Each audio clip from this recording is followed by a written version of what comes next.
Ya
lo.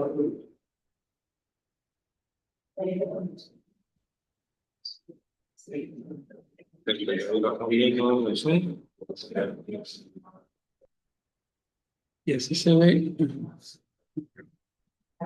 Se ve pantalla completa. ¿Se ve pantalla completa? Sí, ahí yo. Ok. Ahí, el micrófono sí, yo no lo escucho aquí.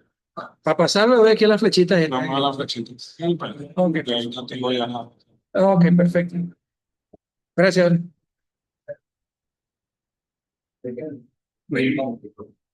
Ah, perfecto, gracias. Puede quedar por todos lados. Bueno, buenas tardes.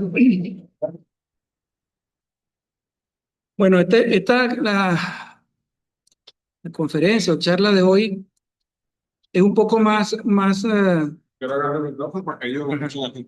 Me avisa si no escuchan. ¿Aló? Sí, ahora sí. ¿Aló? Oye, ¿qué ver? Los músicos malos. Los músicos malos tienen que meterse el micrófono en la boca. No, no se oye nada. Bueno, bueno, muchas gracias a los que están aquí, de nuevo a la universidad por invitarme. Hoy vamos a hablar del manejo sustentable de plantaciones y reservas forestales, nada más, un poco más concreto que la conferencia de la otra vez, era un poco más general, ¿no? Pero yo quisiera dar primero una especie de, como de alerta, ¿no? Porque a nosotros realmente nos llama mucho la atención los bosques, ¿no? Los bosques, eso es más llamativo que, por ejemplo, que quizás una sabana, que es más pelada, el pasto, algunos árboles retorcidos por aquí y por allá. Y uno se mete en un bosque y siente un frescor un poco más, como más agradable que caminar por la sabana a sol pelado. Y bueno, y hay muchísima, y creo que es correcto, hay muchísima incidencia o focalización en el tema de los ecosistemas boscosos, aunque cada vez hay mayor interés en otro tipo de ecosistemas, sistemas de sabana, humedales, por ejemplo, los humedales que se han determinado que son extremadamente importantes para para los regímenes climáticos, pero los bosques, sin duda que tienen una importancia mucho más llamativa. Y es lógico, porque los bosques, por ejemplo, aquí en América, ocupan grandísimas extensiones. Por ejemplo, en la cuenca del Amazonas, pues está cubierto casi todo por bosques, muy golpeado, pero queda bastante bosque todavía. El sur nuestro, que es muy boscoso, también que corresponde a la selva amazónica, bosque amazónico. Y luego tenemos los bosques que están aquí en la parte norte del país, que son bosques de diferentes tipos. Tenemos bosques nublados, bosques lluviosos, bosques secos, etcétera, ¿no? Muchos tipos de bosques. Pero eso no quita que otros ecosistemas también son importantes y merecen nuestra atención. Por ejemplo, el bosque, el ecosistema de sabana. Nosotros tenemos 180.000 kilómetros cuadrados de sabana, entre sabanas bien drenadas, sabanas mal drenadas, que son las de Apure, que por cierto, por eso es que, ¿dónde están ahorita las inundaciones? En Apure, son sabanas bajas, sur de Barinas, sur de Cojedes, también son bastante extensas, y una sabana secundaria que han sido producto de la deforestación precisamente, que son por ejemplo las sabanas de Portuguesa y Barinas. Esas sabanas eh, son de origen antrópico, son por producto de la quema o la utilización agrícola. Bueno, vamos a empezar entonces con esto. ¿Por qué el manejo forestal sostenible? Yo quiero hacer en primer lugar aquí la palabra, mucha gente usa la palabra sustentable, pero hay una diferencia entre sostenible y sustentable. A mí me gusta más la palabra sostenible que sustentable. Ya le voy a explicar por qué. Lo sustentable se centra principalmente en la dimensión ecológica. Por ahí vamos bien. Es decir, que los recursos naturales, bosque, agua, suelo, etcétera, se utilizan a una tasa que permita su regeneración, asegurando que no se agoten. La sustentabilidad es una condición necesaria para la sostenibilidad. Si un recurso natural no es sustentable, se agota, el desarrollo no puede ser sostenible a largo plazo. Entonces vamos ahora al concepto de sostenible.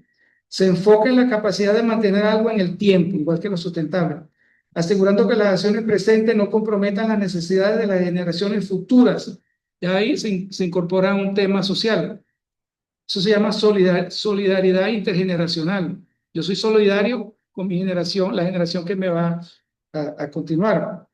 Implica un enfoque más amplio que incluye aspectos ambientales, sociales y económicos. Implica un equilibrio dinámico basado en tres criterios: crecimiento económico, equidad social y protección ambiental. La idea es que estos tres componentes deben ser viables y mantenerse en el tiempo. Tiene que haber equilibrio entre esos tres componentes. También se ha usado el símil de tres vértices de un triángulo. Se llama triángulo de la sostenibilidad. En documentos más viejos se hablaba del triángulo de la sostenibilidad, que es la tecnología, el ambiente y la justicia social, que incluye lo económico. De manera que para mí sostenibilidad es mucho más amplio que el tema de ser sustentable. Por eso es que yo lo prefiero usar sostenible que sustentable, aunque lo, los organismos internacionales usan más el sustentable. ¿Por qué el manejo forestal sostenible? ¿Por qué tiene que ser el manejo? Pues estamos hablando de manejo. En primer lugar, por la conservación. Mantiene la biodiversidad y los hábitats naturales. Se preservan los procesos ecológicos, se garantizan los ciclos hídricos, la captura de carbono, que ahorita está muy en boga, y la salud del suelo. Nuestros ríos, el agua que tomamos viene de cuencas, obviamente, la mayor parte. Entonces, y esos ríos vienen de cuencas, nacen del agua que capturan esas cuencas. De alguna forma, por las lluvias, se captura el agua y esas aguas se van al subsuelo y el subsuelo después salen los famosos manantiales, que es lo que alimenta los ríos. Y la salud del suelo, que tiene varios componentes. Uno, el principal es la salud del suelo como un recurso para la agricultura. Y el otro, si tú preservas los suelos arriba, en las cuencas, eso no va a bajar. o va a bajar mucho menos que si eso estuviera pelado, si estuviera completamente desnudo de vegetación. Entonces el suelo se degrada, se lava y eso va a ir para abajo, eso va a cuenca abajo hasta la zona más plana, donde eventualmente pueden causar desastres, que es lo que ocurre en Mérida, precisamente. Cada vez que hay una lluvia que se sale un poquito del promedio, hay un desastre de aguas abajo, que son grandes ríos que acumulan mucha agua en la zona alta de la cordillera andina, que es muy deforestada porque es páramo, pues. Ahí no hay bosques, pero también que le están dando duro. Así, la agricultura está avanzando mucho y eso no solamente tiene que ver con el suelo, sino también tiene que ver con la salud humana. Ahí lo más que se siembra son hortalizas, y las hortalizas son altamente consumidores de fertilizantes químicos y de veneno, de biocidas. Y todo eso va para abajo, todo eso va para abajo. Hay un estudio que se hizo hace ya unos cuantos años, más de 10 años, quizás como 20 años. Sí, se estuvo haciendo análisis de agua, de calidad de agua, hasta arriba, hasta el páramo y casi que hasta en la naciente, y ya había contaminación con, con estos fecales, con coliformes. Imagínate tú, ya a esa altura había contaminación. Y no se diga pues de todo lo que se usa. Hubo una vez en el INEA, se abrió un proyecto de investigación, y eso es importante que ustedes lo sepan, cómo se manejan los criterios estratégicos para decidir hacer una investigación o no. Ustedes que van a hacer una investigación, espero que la hagan en algún momento. Hubo unos investigadores que, asociados con unos productores, querían investigar en una papa, una variedad de papa que era resistente a la congelación, pues.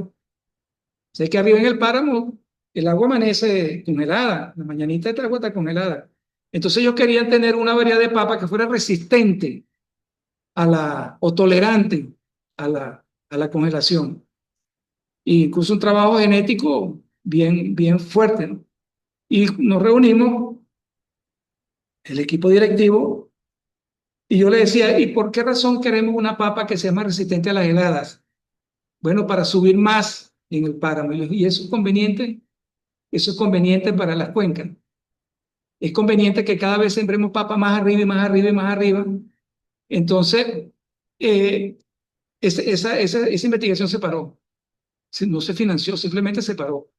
Porque se le iba a causar un daño, se iba a beneficiar seguramente un grupo de productores, cosa que está muy bien, pero íbamos a causarle un daño al ambiente, bueno, y sin valor. Todos lados se estaría utilizando papa sí, transgénica y también afecta también Claro. al humano. Bueno, eso creo que lo hablamos no sé, lo hablamos algo de lo transgénico. Sí, el producto transgénico en sí mismo no es malo, no es dañino, porque para tú liberar una planta transgénica, haces un montón de pruebas previas, un montón de pruebas de, de que de que no afecta, por ejemplo, no es alergénica, que es la prueba que más se hace, que no es alergénica, que no causa daño a los seres vivos, y que la forma de utilizarla no va a permitir o va a impedir que ese polen, por ejemplo, que esa planta transgénica se transfiera a una planta silvestre, por ejemplo, o a otra variedad. A ellos ni siquiera les conviene comercialmente. Entonces, pero lo que sí es cierto, por ejemplo, si tú usas una planta transgénica, que es muy común, la de soya y maíz, que que es resistente al glifosato. El glifosato es un herbicida para plantas de hoja ancha. Entonces tú siembras para plantas de hoja ancha, hay para plantas de hoja ancha y para gramínea. Entonces tú siembras soya, que es de hoja ancha, y tienes otra planta, por ejemplo, no sé, corocillo, ponte. Tú le puedes echar ese glifosato y eso acaba con todo eso, acaba con todas las plantas, menos las plantas transgénicas que tienen resistencia al glifosato. Entonces, ¿cuál es la tendencia del agricultor? Yo le he hecho todo, no cumple las normas, sino que yo le he hecho todo lo que sea, ese piso queda como esto, el suelo queda como esto. Y entonces ahí sí hay un problema serio porque causa problemas al suelo, empieza a liquidar al suelo. El suelo es casi como un ser vivo, pues el suelo es un sistema que conjuga lo físico con lo químico, con lo biológico. El piso. Claro, entonces mata.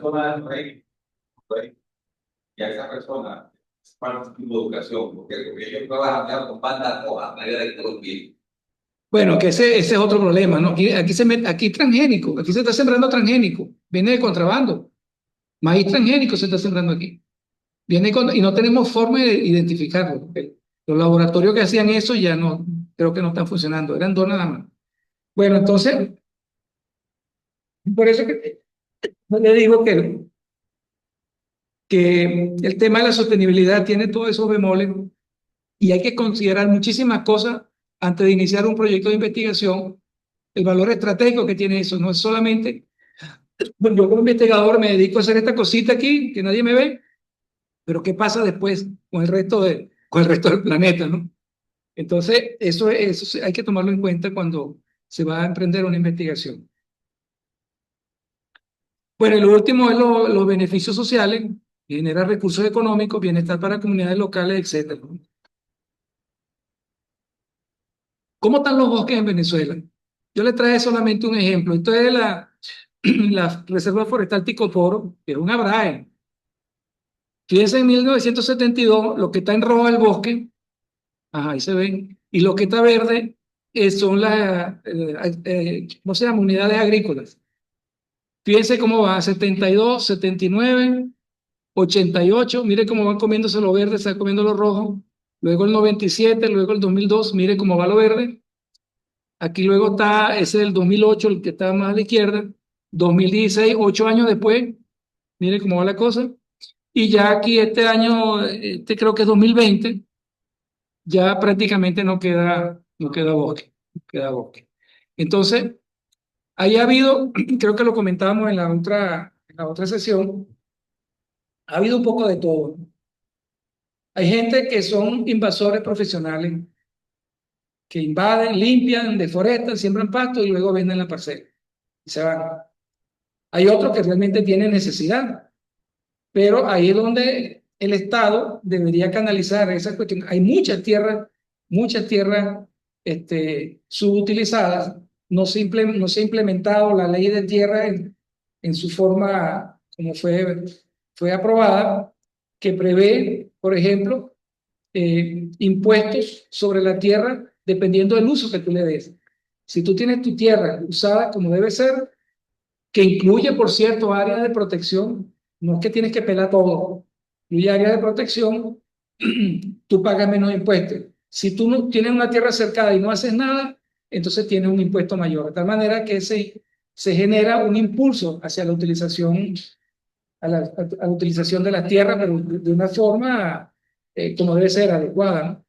Pero esto para que ustedes vean, esto posiblemente está pasando en otras áreas boscosas, está pasando en el Caroní, Testicoporo, esta otra que está abajo, más al sur. Bueno, esta es una tragedia que está ocurriendo y realmente no estamos ganando mucho. Aumentó la producción, aumentó la oferta de carne en los mercados. No hemos ganado mucho con este desastre que estamos haciendo ahí en Ticoporo como en otros bosques. ¿Cuáles son los bosques que tenemos en Venezuela? Bueno, seguramente ustedes los conocen más que yo, pero bueno, están los bosques naturales, que son ecosistemas originales de alta biodiversidad y complejidad estructural. Lo que ha pasado, se han ido para Choroní, seguramente todos han ido para Choroní, pasan por un bosque enorme, precioso, que es el bosque del Henri Pittier, pasa por el bosque, es un bosque húmedo, nuboso, y luego cuando van pasando por una cantidad de ecosistemas diferentes. A medida que van bajando hacia la playa, van pasando por un bosque seco, luego por un bosque árido, que es cardón, esa cosa, y hasta que llegan a la costa de... Sin embargo, ahí el bosque llega hasta abajo, casi hasta la orilla del mar. Es impresionante esa zona. Luego tenemos los bosques secundarios, que hay dos formas. Hay bosque secundario que se establece por sucesión normal. O sea, por ejemplo, se quemó un bosque o se taló un bosque y se abandonó. Y luego, bueno, naturalmente comienza a haber una invasión a recuperarse con semilla, qué sé yo, y eso entra en sucesión. Esas sucesiones pueden ser muy lentas. Por ejemplo, si es un clima desértico, un clima semiárido, la recuperación es un poco más lenta. Si es un bosque lluvioso, posiblemente la recuperación es más rápida. Aunque no necesariamente es así, se llega al bosque original. Seguramente se lleva a otro tipo de bosque, creo que eso lo expliqué la semana anterior, hace 2 días. Hay formas, por ejemplo, de recuperar esos bosques naturales, primigenios, que han sido perturbados, ayudaditos por la mano del hombre. Puede haber siembra de especies del mismo bosque, distribución de semillas, protección. Eso, pues, eso es una vía un poco más más rápida de la sucesión natural, que es que es la, que es la forma, pues, de tratar de recuperar ese bosque. Y el bosque que se genera, que se va generando, un bosque secundario. Ahorita le voy a dar qué características tiene ese bosque secundario. Y luego tiene los otros bosques que son, como el que es de la foto, que es ese bosque de aquí de la Rinconada. Todo ese bosque, todos esos bosques estuvieron muy dañados por los incendios. Y Conare hace, no sé, creo que fue por los años 60, Conare sembró todo eso de pinos y eucaliptos. O sea, la iniciativa fue muy buena, pero muy malo que hayan hecho con pinos y eucaliptos en vez de hacerlo con árboles nativos, árboles de aquí, del país, pues, de esa zona, que los hay. Entonces, pero lo hicieron de pino y eucalipto. Todo eso está lleno de pinos y eucaliptos. Y sin embargo, ese bosque secundario también llevó candela. Eso llevó candela. Ese bosque que está ahí, no sé si ustedes ven, no se nota bien, pero los troncos están negros. Los troncos están negros, porque eso lleva candela a cada momento. ¿Por qué? Como le decía yo en la otra reunión, no hay candelas que se prenden solas. Eso lo prenden. ¿Por qué razón? Bueno, puede ser para hacer más ranchos, para lo que llaman viviendas precarias, expansión urbana, pues, pero desordenada. Entonces, y lamentablemente sembraron pino y eucalipto. Uno agradece que por lo menos sembraron algo, solamente que pudieron haber hecho.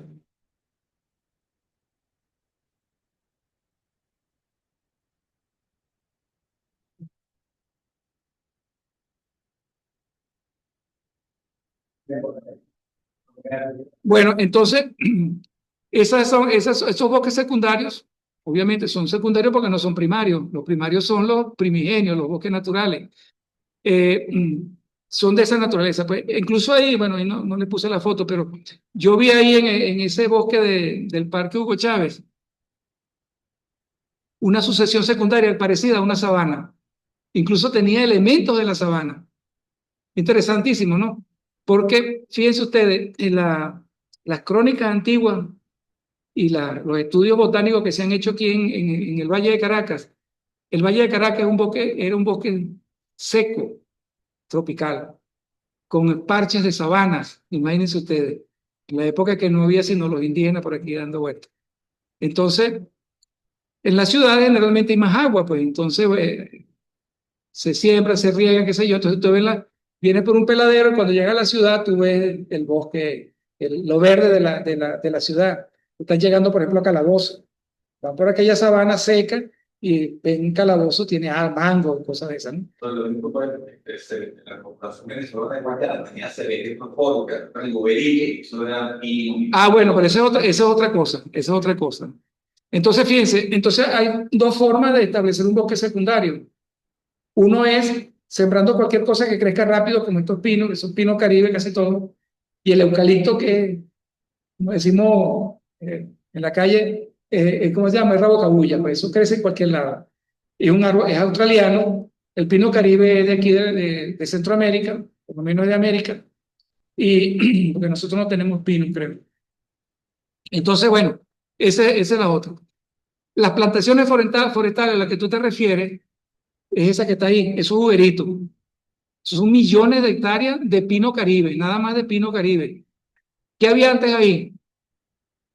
¿Qué había antes ahí? ¿Alguien sabe?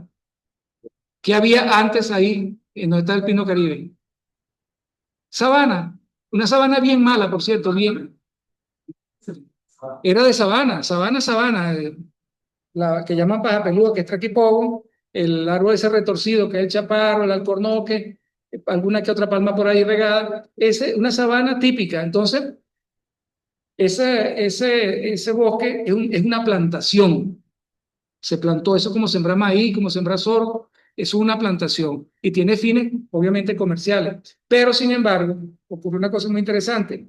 Nosotros cuando estábamos estudiando en la universidad, se inició ese proyecto y nosotros los que éramos próximos a la ecología, pues, estábamos furibundos, están interviniendo en la sabana y toda esa historia, ¿no? Pero resulta que después a los mismos grupos de investigadores de la Facultad de Ciencias, de Escuela de Biología, hicieron, alguien les pagó, yo no sé quién, probablemente haber sido CONARE o la CBG, pagaron estudios de cómo se había modificado el ambiente de esa sabana a raíz de las plantaciones de pino caribe. Y resulta que fue una cosa interesantísima, hubo unos fenómenos en el suelo, se estableció una dinámica en el suelo diferente a la que existía anteriormente. Por cierto, mi tutor, mi profesor que me dio a mí toda la carrera, es un experto, es biólogo, pero es experto en suelo, en química de suelo, y detectaron que habían signos de poxoles.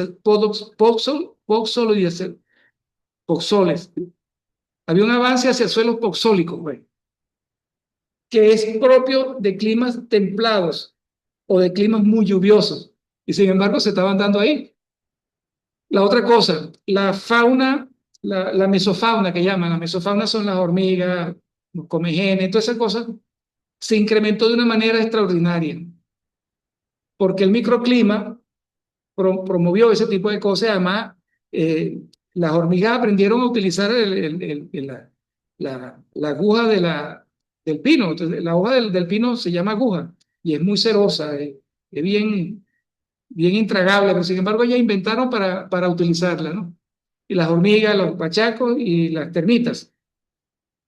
Se incrementó la fauna aviar, se incrementó la fauna de mamíferos, aparecieron venados, tigres. Entonces, nosotros que, y dice, bueno, pero ¿para qué otra cosa sirve esa sabana, pedregullar o arena?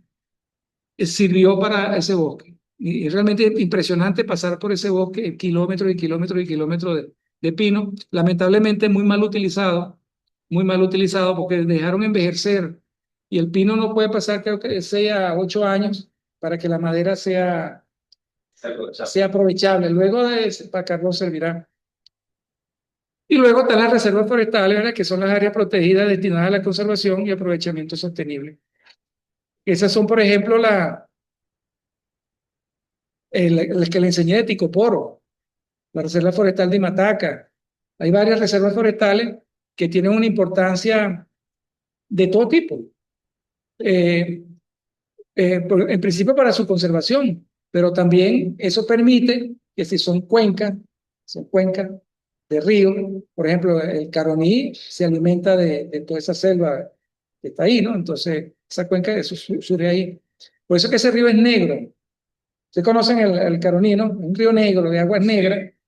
Eso es porque no nace en los Andes, sino que nace en esa misma región del Amazonas, que es muy pobre en nutrientes, muy pobre en nutrientes. Ya lo que se iba a lavar de suelo se lavó, ahí no queda arcilla, no queda limo, sino arena o rocas, y mucha materia orgánica que al descomponerse genera esos ácidos fúlmicos y húmicos, que es la que le da ese color. Se liga, pero no se Sí, van un tiempo juntos, y eso pasa también en Manaus, Brasil. Tú sabes que el Río Negro nace en Venezuela por la conjunción del río del Cassiquiare, del brazo Cassiquiare, y creo que se llama el Guainía, que viene de Colombia. Guainía es un río que viene de los Andes, es un río turbio. El Cassiquiare también es un río turbio, porque viene del Orinoco, que es un río que también se nutre de aguas de los Andes. Pero a medida que va avanzando hacia el sur, él se va como limpiando, se va llenando de materia orgánica, y a la altura, por ejemplo, de San Carlos de Río Negro, ya el río es negro, ya el río Negro merece su nombre. Entonces ya un río negro, un río que parece como té, Es transparente, pero no es turbio, es transparente, pero oscuro, negro, ¿vale? Como el té, igualito que el té. Y ese tío se va por ahí para abajo, agarrando agua y agua, agua de toda la zona amazónica, y él se une a un río que se llama el río Branco, pero tiene otros nombres, pero allá le dicen, en San Carlos, en Manao le dicen el río Branco, es un río de aguas turbias como el Orinoco, y le cae el río Negro que es de aguas negras, y pasa exactamente lo mismo que en el Orinoco y el Caroní. Corren un montón de kilómetros separados, porque son ríos sumamente grandes, un montón de kilómetros separadas las aguas negras de las aguas marrones, de las aguas que vienen de los Andes. Bien interesante esa historia, ¿no? Entonces, bueno, estos bosques son usualmente para proteger la biodiversidad, para la conservación, para el aprovechamiento incluso estético, ¿no? Esos bosques tan grandes, pero también tienen un aprovechamiento sostenible. Para la sabana y le pregunté a Milena, porque el agua la sangre de ese color rojizo. Ajá, Y yo tuve que explicarme que el agua es una persona. En las veces de desarrollo muere, cuando muere, él bota sangre, prácticamente, sangre en ello. sí, Entonces, ese material terroso que está ahí, entonces la agua es moja. sí, Y cuando va, ese parte, se último por su espíritu. claro. Y ahí donde sale todo ese aprovechamiento, ese material terroso, cosas Correcto. cosas. Sí, hay suelos en el Amazonas que son muy arcillosos. La mayor parte, por lo menos en el área de Venezuela, la mayor parte son suelos sumamente lavados, pero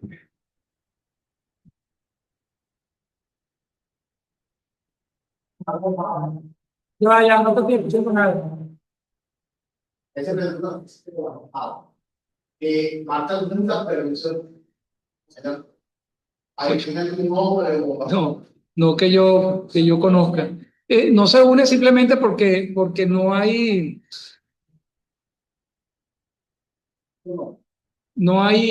una, ¿cómo se llama? Hidráulicamente no hay una mezcla rápida. No hay una mezcla rápida. Si tú tienes una cosa pequeñita, tú echas un chorrito de agua verde y un chorrito de agua roja y rápidamente se mezcla todo, pero en esos volúmenes de agua tan gigantescos, es decir, la dinámica no es tan activa y entonces, pues por eso pero no sé cómo se llama ese fenómeno. Agua y Ah, o sea que está, claro, sabe, tiene diferentes potentes químicos. claro, el agua, por ejemplo, el río Negro es un agua ácida que tiene un alto nivel de componente de ácido húmico y fúlvico, no tiene casi sedimentos en suspensión, arcilla, limo. En cambio, las aguas marrones son marrones por la cantidad de material en suspensión que tienen. Profesor, si llevamos eso al cuerpo humano, yo digo que siempre tiene que pensar como los indígenas, hacer una relación de la tierra, del fuego, del agua al ser humano. Si uno hace una definición química del agua, es como hacer, como decir, un equilibrio ácido-base, tanto de la alcalosis, tanto del ciclo igualito. Hay Sí, un bueno. equilibrio totalmente ahí fuerte. Cada agua tiene sus componentes, tiene pH, un pH diferente, tiene alcalinidad diferente, por supuesto. Si tiene un pH muy bajo, muy bajo, la alcalinidad obviamente tiene que ser muy baja. Si el pH es alto, es que es muy alcalino. Puede ser muy alcalino, necesariamente. Porque la alcalinidad es diferente al componente básico de la base, pues, de la base del el pH bajo es que tiene pocas bases y hidrogenio, óxidos, OH, pues, carbonato, ese tipo de cosas, y los hidrogeniones son mucho más altos, entonces el pH es alto. Cuando predomina el componente OH, entonces el pH es mucho más alto. El suelo también, los suelos tropicales son en general muy ácidos. Por cierto, que yo he escuchado muchas veces a alguna gente hablando, políticos, hablando y dicen, porque los suelos de Venezuela son muy ricos. Es falso. Es falso. Claro. Venezuela tiene 3% de sus suelos, solamente no tiene limitaciones para la producción agrícola. 3%.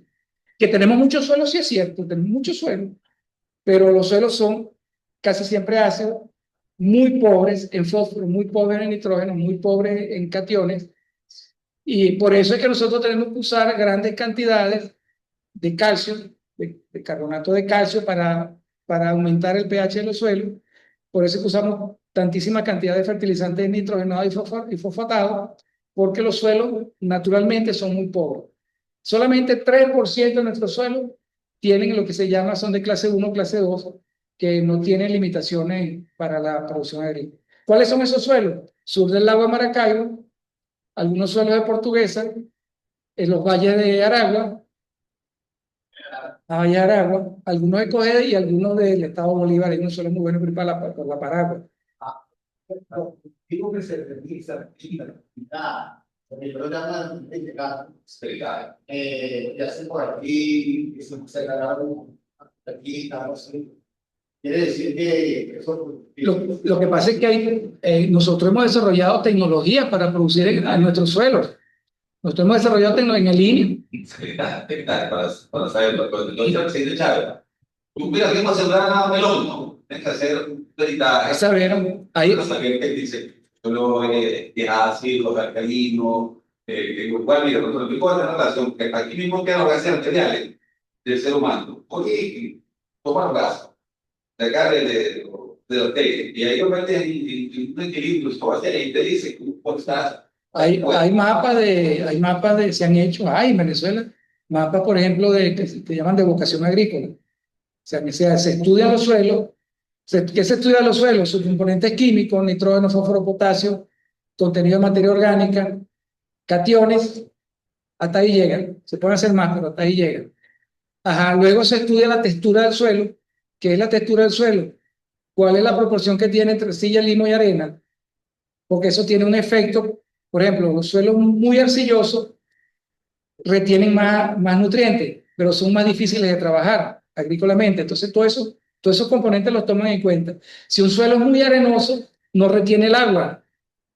Entonces, los cultivos no pueden ser cultivos muy exigentes en agua porque no lo va a tener gran parte del tiempo. Pero también se lavan muy fácilmente los nutrientes. Entonces, todas esas características se suman y eso dice, este suelo sirve para tal cosa. ¿Cuáles son las exigencias agronómicas que tiene un determinado cultivo? ¿Cuáles son las características del suelo? Eso lo cazan y tú determinas dónde puedes sembrar. Incluso se determina por la meteorología cuándo son los ciclos de siembra. En el estado Guárico tienes que sembrar maíz tempranito en junio. Si siembras más tarde, pierdes. En otras, en la portuguesa, a lo mejor puedes sembrar más temprano. En cuanto a que dicen que no, que es más arriba. Es más, Más arriba. sí, bueno, que no estudien a veces. O no le echen el cuento como es, pues. Repiten lo que escuchan y no le echen el cuento. Claro, es que la única forma de tomar decisiones correctas es con conocimiento, no hay otra. En la medida que tú conozcas, tú puedes tomar una decisión más acertada. Si tú no conoces, tú vas tirando, que es una expresión racista, tirar flechas, ¿no? Entonces, pero en Venezuela hay muy buenos estudios de suelo. Se hizo uno extraordinario en los 60 por un organismo que se creó que se llamaba Coplanar, que ahorita no me acuerdo qué significaba, es como planificación, no me acuerdo ahorita cómo se, que todavía es el único que existe todavía a nivel nacional, de carácter nacional. Todos los suelos del Orinoco para arriba fueron estudiados, todos los suelos, todos. Es un trabajo que está ahí creo que estaba en el Ministerio del Ambiente previo, ¿no? Hace muchos años. Yo llegué a ver esos estudios, trabajé con gente que fue miembro de Coplanar. Es un estudio extraordinario. Bueno, a mí como me tocan la tecla de la agronomía, me gusta. ¿Cuál es la función de los bosques en la mitigación del cambio climático? Que es lo que están manejando ahorita todos los organismos internacionales. Están los convenios que se han firmado, el convenio de París, no sé qué historia, todo eso. Y bueno, y por ahí nos llevan al trote. Pero tiene razón de ser. Aunque como decía en la conferencia anterior, hay dos posiciones. Hay una posición que dice que el cambio climático global es producido por nosotros, por las emisiones de CO2, emisión de gases de invernadero que llaman. Hay otro grupo que tiene una posición de que eso es un cambio eh, este, cosmológico. Así como hubo las glaciaciones, ahora y hubo épocas muy calientes en la historia del planeta, hubo periodos muy calientes, periodos muy fríos, las glaciaciones, las interglaciaciones, etcétera. Hubo una época, la atmósfera inicial del planeta no era la que nosotros conocemos, ¿verdad? Estaba cargado de CO2. Y el CO2, un gas de invernadero, obviamente tenía que ser muy caliente el planeta. El planeta empieza a adquirir la forma que tenemos ahora cuando salen las cianobacterias. Imagínense ustedes. Nosotros le debemos la vida a las cianobacterias, que son una bacteria que están entre hongos hongos y bacterias. Se llama cianobacteria porque tienen capacidad de fijar nitrógeno. Y además de eso, consumen CO2. Pero las primeras especies fotosintetizadoras. Y ustedes saben que la fotosíntesis, lo sabemos de la escuela, la fotosíntesis consume CO2 y libera oxígeno. Entonces, como estaban en crecimiento enorme, era más el CO2 que consumían, era más el oxígeno que echaban a la atmósfera que el CO2 que consumían. Entonces, porque el CO2 se quedaba en la biomasa que estaba ahí, materia orgánica, biomasa, viva o muerta, lo que sea, pero ahí estaba y se fue cargando la atmósfera de oxígeno, aunque parece ser que hubo también algunos elementos de carácter físico que contribuyeron con el oxígeno de la atmósfera y aquí estamos nosotros. Entonces, bueno, la función de los bosques es el secuestro de CO2, fijación, por lo de la fotosíntesis. Ellos capturan el CO2 de la atmósfera, lo convierten en azúcar, parten la molécula del agua para agarrar el oxígeno y el hidrógeno y crean o generan o producen CCH12O6, azúcar. Y eso es lo que le sirve a la planta para producir energía y crear todos los compuestos que necesita. Pues esa es la energía básica. Entonces, fíjense ustedes, yo les hago una pregunta. Un bosque amazónico que nunca ha sido tocado, árboles de 30, 40 metros de alto, unos troncos gigantescos, una capa en el suelo de hojarasca como de 20, 25 centímetros, y luego tiene un bosque que lo acabamos de sembrar. Sembramos unas matitas por ahí. Yo sembré 1200 y no quedó una ahí para aprovechar. Qué desastre. Iniciamos un bosque secundario. ¿Dónde hay más fijación de CO2? De CO2. ¿Dónde se captura más CO2? ¿En el bosque original primigenio o en este bosque secundario que acabamos de sembrar? ¿Ah?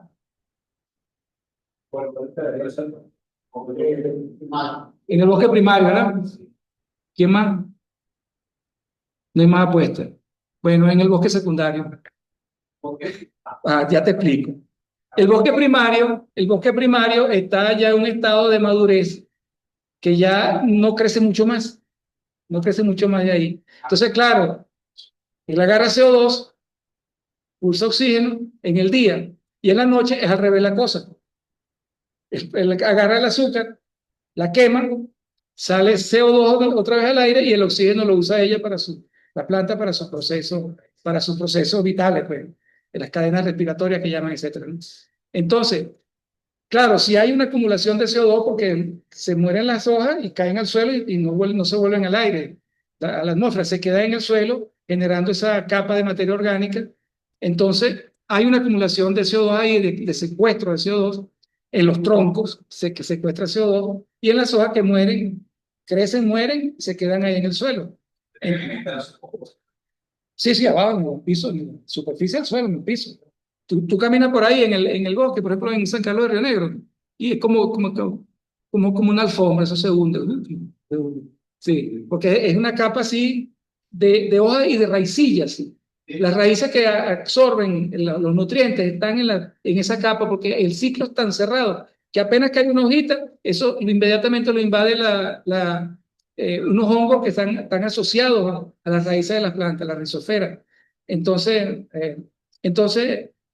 inmediatamente eso, empiezan a chupar los nutrientes, a medida que el agua se va descomponiendo, van chupando los nutrientes otra vez para la planta. Es un ciclo cerrado. Es un error que está bajando, pues, ya las mitades, la todo queda, donde cuando el bosque, ¿no? Que suelta su hoja para tener al suelo y ahí mismo, y esos bosques donde llega la persona, va a dar muchas hojas.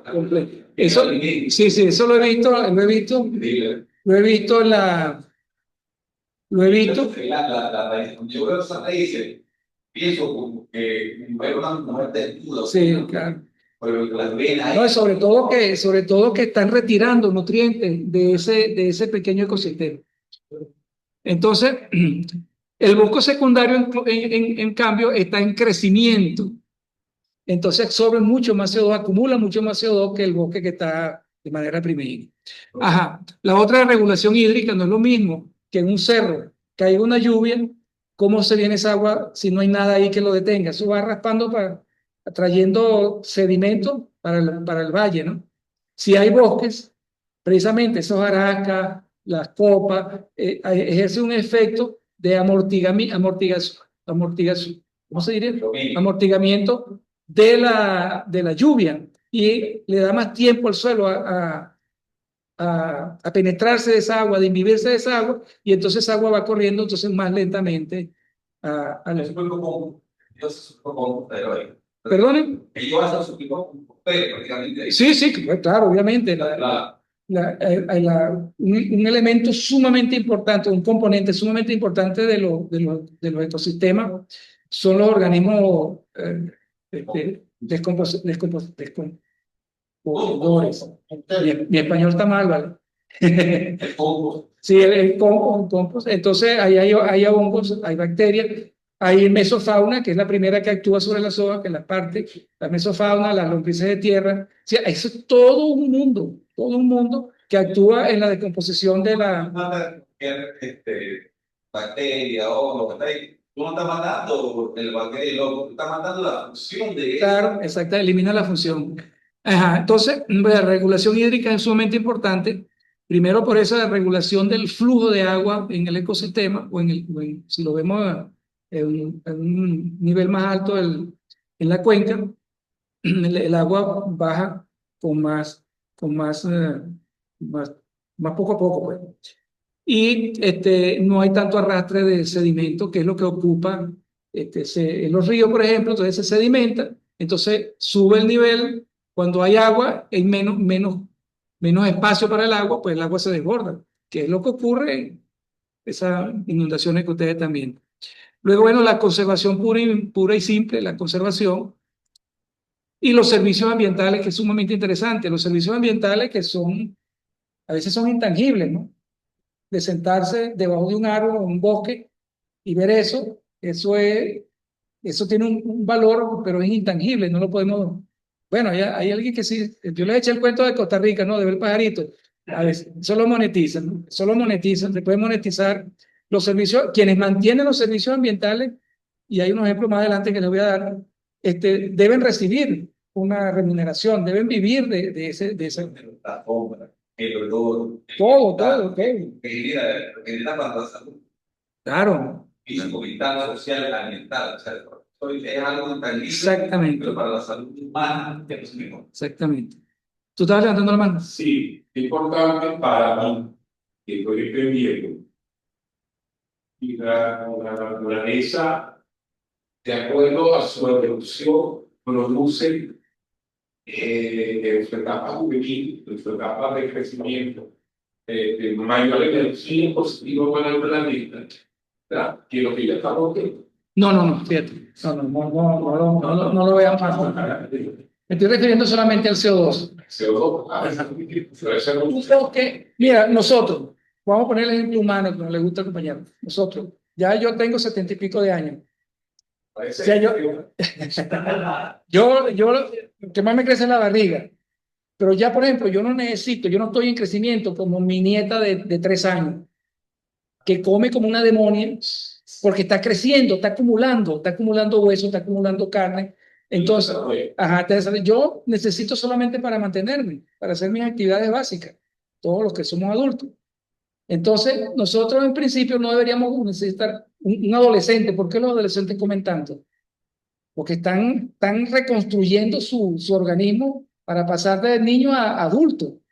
Entonces, los adolescentes comemos, cuando estábamos hace miles de años en esa etapa, comíamos mucho y éramos flaquitos, comíamos mucho, porque todo lo gastábamos es acumulando, acumulando, acumulando. Eso sucede con los ecosistemas cuando están en etapa de sucesional, que se llama etapa de sucesión, están en crecimiento, están reconstituyéndose.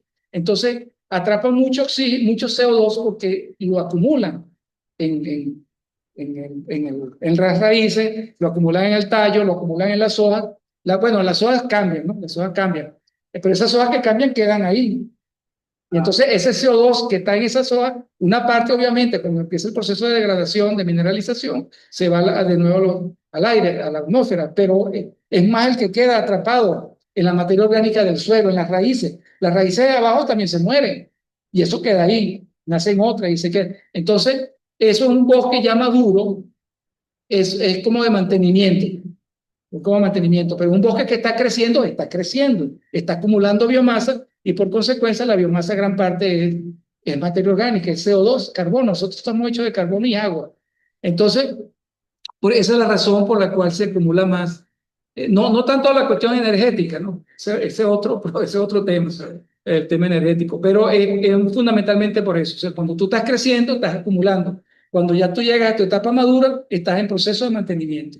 A uno se le cae el pelo, o tiene que afeitarse, y luego le sale el pelo, te afeitar, bueno, tú estás perdiendo eso. Solamente para mantener eso, más nada. Cuando usted tiene el tema inmunológico, doctor, tema inmunológico, también lo tiene la planta, ¿no?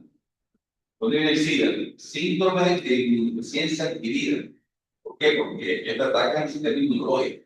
Hay personas que no les gusta comer balanceado, totalmente desatada, y su sistema inmunológico se deprime, y cualquier enfermedad que pasa, ¡pum!, te mata. Sí, por eso que las variedades en la agricultura eso es importante, porque cuando tú tienes una siembra, no de transgénicos, ni clonales, sino, por ejemplo, de las que cultivan los campesinos, que son plantas muy diversas genéticamente, eso lo vimos hace 2 días, son muy diversas genéticamente dentro de la misma especie. Entonces, por ejemplo, cae una plaga. Entonces, esa plaga aniquila una parte del cultivo, pero hay unas plantas que quedan ahí resistiendo, ¿no? O sea, que son tolerantes. Esas plantas las agarran los mejoradores genéticos y las multiplican, porque esa planta tiene tolerancia, por lo menos tolerancia a una determinada plaga. Entonces, pero eso lo da la variabilidad genética que tenemos todos nosotros. Nosotros El cambio climático ha hecho todo eso. Yo te coloco con los agricultores todos los días. Nos separan un médico, que puede decir yo, especialista en bacterias, por decir, microbiólogo.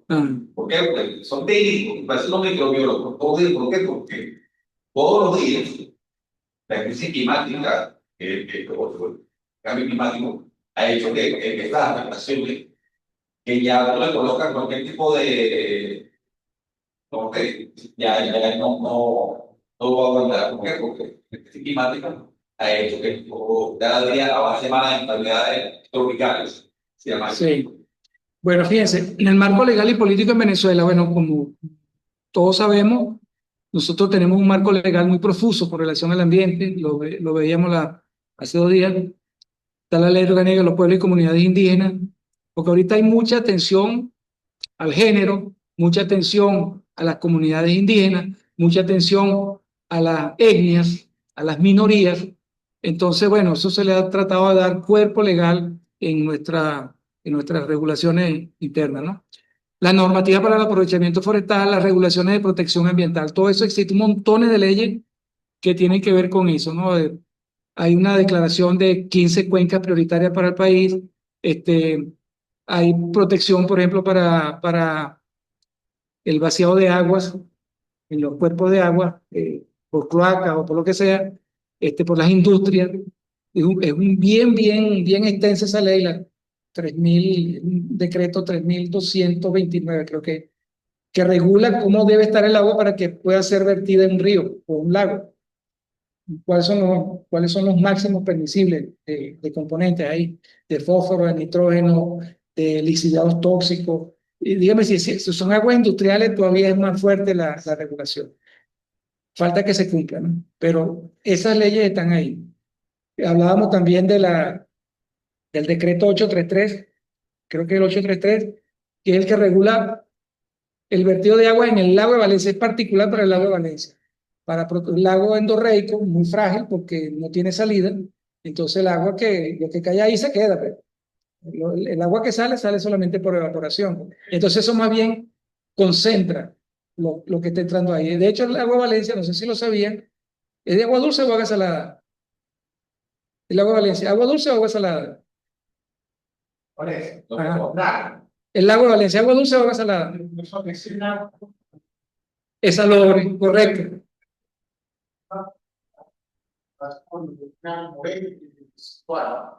Mi familia vivía por la ribera, lo que es un municipio.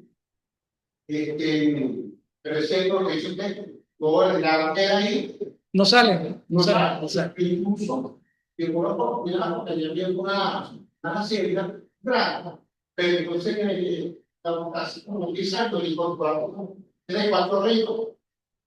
Ya va por todo eso ya. Sí, es salobre porque como es endorreico, no tiene salida, entonces el agua está ahí y por evaporación se va calentando, se va concentrando todas las sales que están ahí.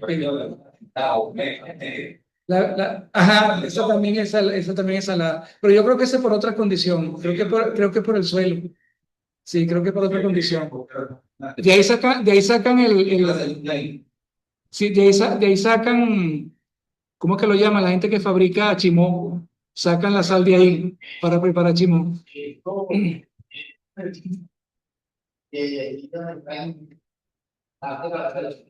Ajá. Yo no me acuerdo cómo que yo le... Me llamó la atención que el segmento se no saca. Ah, Es así como marrón muy oscuro. sí, sí, sí, sí. Yo no me acuerdo cómo es que le dicen a eso. Eso tiene un nombre muy particular, pero no me acuerdo ahorita. Bueno, mira, yo te acompañé, pues, a lo mejor yo también me zumbé en el lago del lago de Valencia en el medio. Cuando era estudiante, fuimos a hacer unas prácticas allá y nos sumamos varios. Correcto. No, pero más allá de la base aérea, más hacia el oeste, estaba una estación pequeña yo no sé si era del IBIC, creo que del IBIC, había una estación. Yo no sé, no, ahí está la planta, la mariposa, que es una planta, es una PTAR, es una planta de tratamiento de aguas residuales. Ajá. Esa está la mariposa y están los guayos también. Los guayos ya el agua le llegó. El agua le llegó. Se ha gastado un dineral en eso, en la República, en la rehabilitación de esa planta, para que el agua que se lance al lago o al Pao esté más limpia, ¿no? Entonces, El decreto 883 es calidad de agua de fuentes líquidas. ese. Pero esa es específica para el agua de Valencia. Calidad de agua. Sí, creo que esa, no, la específica para Esa es la general, la 833 es la general, y luego hay una que es la 3200 no sé cuánto, que es específica para el lago de Valencia. Ah. Tratando de proteger el lago, pues, tratando de proteger recursos. Bueno, hay un plan nacional forestal del ministerio aquí, que tiene como objetivo la conservación y la producción sostenible. Hay unas estrategias para 2020-2030 y el lineamiento para la gestión forestal participativa, en un proyecto que estamos montando ahorita, que si se gana va a ser financiado lo financiaría el BID al ministerio. El componente principal, o sea, ellos lo enfocan desde el tema social. Entonces, el énfasis está en el tema social más que en el tema físico-natural. Claro, obviamente que hay que tomar en cuenta el físico-natural porque la gente vive ahí, pues. La gente vive en ese espacio, entonces ese espacio hay que estudiarlo, hay que diagnosticarlo y realmente es una cuenca muy importante porque es la que le da agua a Barquisimeto. Recuerden que Barquisimeto es una zona sumamente árida, es el árido larense. Entonces, bueno, a esos lineamientos para la gestión forestal participativa que casi prácticamente ya son internacionales también. Eso sí. Luego, las políticas nacionales, la promoción de plantaciones forestales, que no sé si ha habido más. Yo vi una iniciativa bien interesante por el CONARE de Aragua, de Maracay. Están sembrando árboles por toda la costa de la autopista. Están sembrando árboles. Están sembrando árboles en el cerro. Eso se quema todos los años. Es una vaina criminal, ¿eh? Criminal, porque eso no, insisto, eso no es que se prende, lo prenden. Entonces, todo desde que tú entras a la victoria, antes de la victoria empieza a haber candela, empieza a haber fuego de vegetación todo el camino. Entonces, por eso que ustedes ven unas sabanas ahí en esa montaña, son sabanas, ustedes no ven árboles. Es verdecito, es pastura, pues. Pastos naturales, ¿no? Que lo sembraron ahí. Se trata de los incentivos para el manejo sostenible. Han habido algunas experiencias interesantes aquí en Venezuela y afuera también. Y ahí la integración con los principios ecosocialistas, que es un término ya más reciente, que tiene que ver con el modelo de intercambio económico, que es lo que rige los modelos socialistas o capitalistas, pero aplicado a la ecología. Bueno, ¿cómo se hace para manejar sosteniblemente una plantación forestal? Bueno, ahí están las dos formas, ¿no? La selección de especies nativas si nosotros queremos recuperar un bosque nativo. Entonces, no lo quiso CONARE con muy buena intención aquí en Caracas, de sembrar pinos y eucaliptos, sino lo ideal hubiera sido, se agradece de todas maneras lo que se hizo, ¿no? Pero se hubiera agradecido que lo hubieran hecho por ejemplo, con el abeto del Ávila que está en vías de extinción, o con otros árboles de eh, eh, el cují, qué sé yo, incluso plantas frutales, sí, hay muchas, que se dan muy bien. Y las exóticas son las que no son nativas de América, adaptadas a las condiciones locales. Ustedes no van a sembrar aquí pino del norte de Canadá porque eso no se va a dar, pues. Entonces, ¿cuál es el pino que se siembra aquí? El pino caribe, que es de aquí de Honduras, creo. Sí, porque es una variedad pino caribe hondurense, una variedad hondurense. Prácticas silviculturales. El bosque no es que se siembra, si tú lo vas a utilizar, no es que se siembra y lo dejas ahí. Entonces tú tienes que hacer, fíjense, la siembran, el cultivo forestal, por ejemplo, de la teca, que esa madera que es muy buena, se siembra mucho en la zona de aquí de Cogede para allá, la Portuguesa, varía, se siembra mucha teca. Tú la siembras muy cerradita, tú la siembras con una densidad bastante alta, y a los 2 años, al año, a los 2 años, ahorita no recuerdo bien, pero al año, a los 2 años, tú raleas, entonces tú sacas las varas para abrir espacio a las que quedan, para que engruesen. Y esas varas se venden, pues tienen una utilidad. A los 2 años, 3 años, vuelves a ralear y sacas otro de otro un poco más gruesa. Y eso también se vende. Y al final te queda un bosque las plantas más dispersas, pero con un tronco más grueso que por supuesto también tiene, que es lo mito, pues, lo que vale más. Bueno, esa es otra actividad que también se ha promovido mucho, que es hacer unidades productivas mixtas de producción de plantas. Sí. El café, por ejemplo, he usado los ovejos para limpiar, se comen todo, pero no se comen no se comen la planta de café, porque el ovejo come viendo para el suelo. En cambio, si meten chivo, sí la ponen, porque el chivo sí se come todo. El chivo hasta monea. El chivo se monta para comerse las hojas de arriba. Entonces, pero eso se puede manejar, puedes meter vacas, por ejemplo. Hay un compañero de la universidad que estudió un doctorado en la Universidad Central de Agronomía, y él hizo unos estudios de manejo silvopastoril en el sur de Aragua, esa zona que es un bosque seco. Te van así a Camatagua por esa zona, ese bosque seco muy bonito. Eso se puede utilizar si tú tienes, hay muchas leguminosas, plantas leguminosas, que la vaina es comestible y tiene mucha proteína para los animales. Entonces él estuvo haciendo un estudio de la ganancia en peso de los animales que estaban sometidos a ese tipo de manejo. Entonces puede ser muy interesante ese tipo de cosas, ¿no? Ajá. La certificación, bueno, es una cosa que nosotros estamos lejos de tener todavía, pero los países que manejan bien su naturaleza, logran certificaciones como Costa Rica, certificaciones de una cierta naturaleza para un determinado bosque.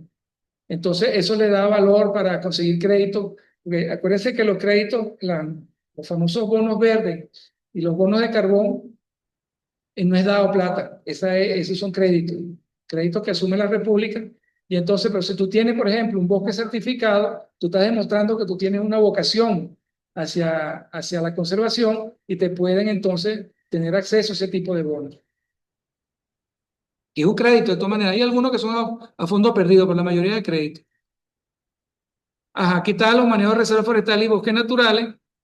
Ahí están las estrategias de conservación, zonificación para usos múltiples, monitoreo de biodiversidad, protección de especies amenazadas. Esta estrategia de conservación, hay las universidades que tienen carreras asociadas con la naturaleza, tienen bueno, todo un nicho para hacer muchos trabajos ahí de investigación, ¿no? Aprovechamiento de bajo impacto, tala selectiva y dirigida, técnicas de extracción que minimizan daños. Hay un ejemplo en Puerto Ayacucho. En el mercado de Puerto Ayacucho venden mucho palo de arco, cadeneta y montones de plantas que sirven que tienen usos medicinales o casi siempre medicinales. Pero, por ejemplo, con el palo de arco, me decía a mí un indígena que cada vez era más difícil conseguirlo. Claro, porque ¿qué es lo que tú haces? Tú estás cortando el palo de arco, el que está más cerquita de tu casa, ¿no? Y a medida tienes que estar metiéndote más, vas cortando, y cuando acuerdes ya porque tú no lo vuelves a sembrar. Tú cortas, extraes y ya. Ajá, porque creen que la naturaleza, como me decía una vez alguien en el mar que estaba tirado basura del mar, que no, es que el mar es infinito. Digo, no, hermano, no es infinito, bastante finito. Entonces, ese es un uso no es sostenible, porque va a llegar un momento que vas a agotar ese recurso, porque no lo estás reponiendo. Entonces, eso es las técnicas de extracción que minimizan daños, que eso puede estar asociado, por ejemplo, a trabajo de, de educación y de cursos hasta de pago por servicios ambientales a los indígenas que conservan su biodiversidad, o por lo menos la extraen, pero logran mantener su biodiversidad, siembran, no la cortan todo, cortan salteado, qué sé yo. La restauración de áreas degradadas, esta foto, por ejemplo, esta es la gente de Conare allá en Maracay. Están sembrando en esa, fíjense el pasto que tiene.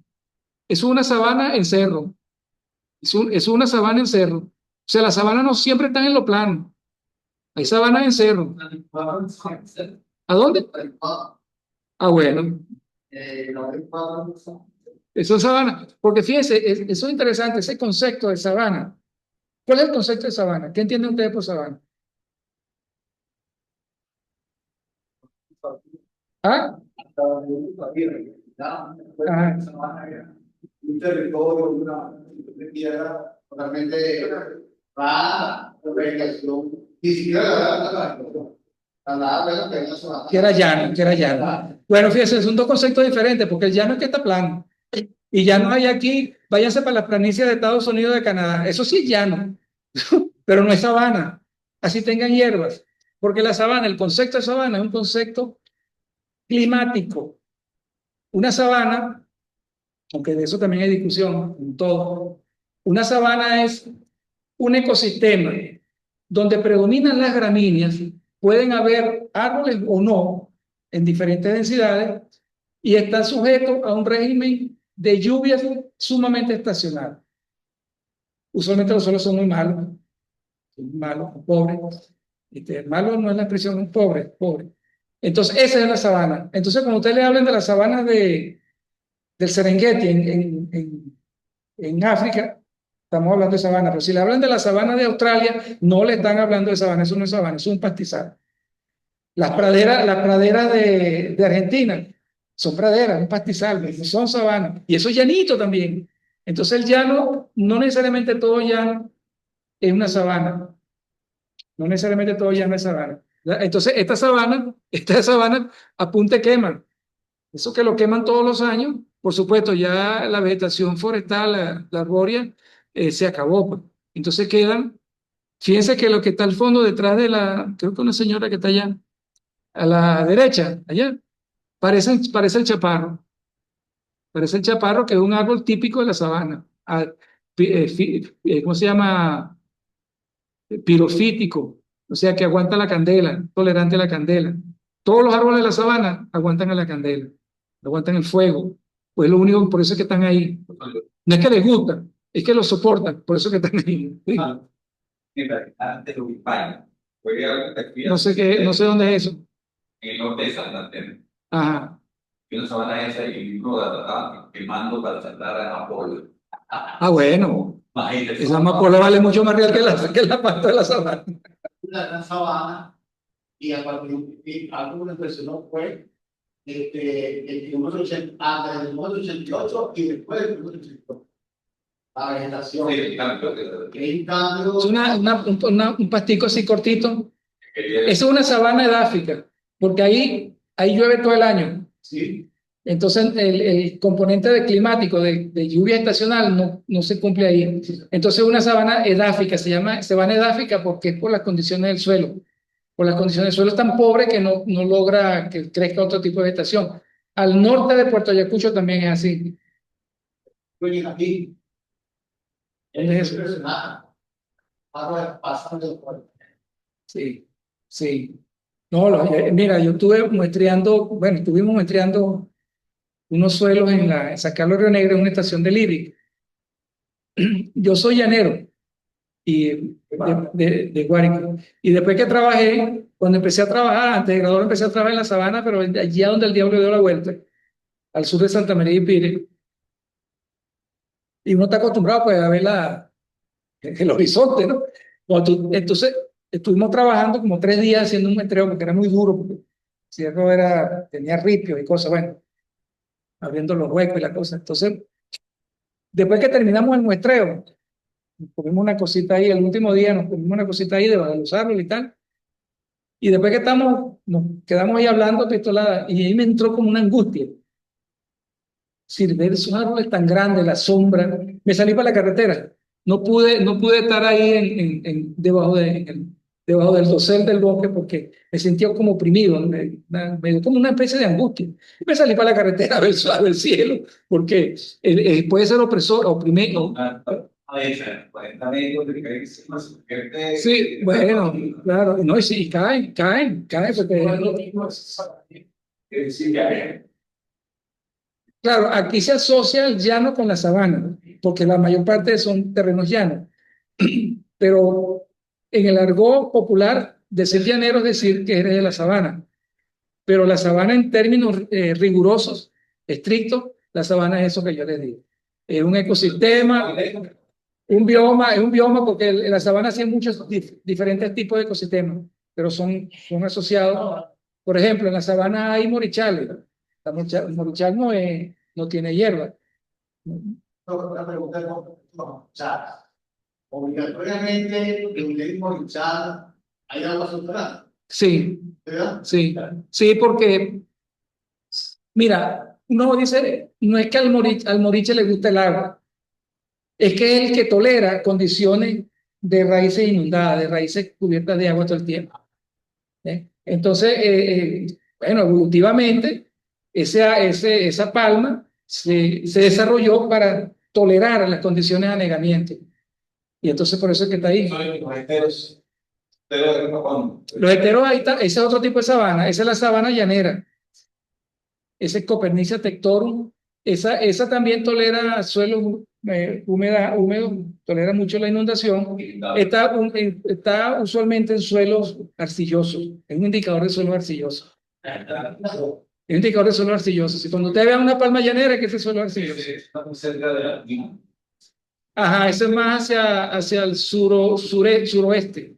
Ajá. sí, hay mucha inundación. Sí. Entonces, mira, es una maravilla la naturaleza porque te da muchas lecciones, te da muchas cosas. Entonces es impresionante.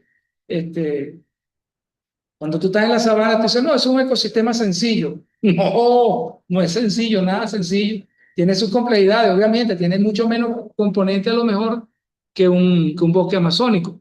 Pero fíjate tú, en un bosque amazónico hay bastante riqueza específica. ¿Se recuerdan de ese concepto de la otra vez? Hay bastante riqueza específica de los árboles.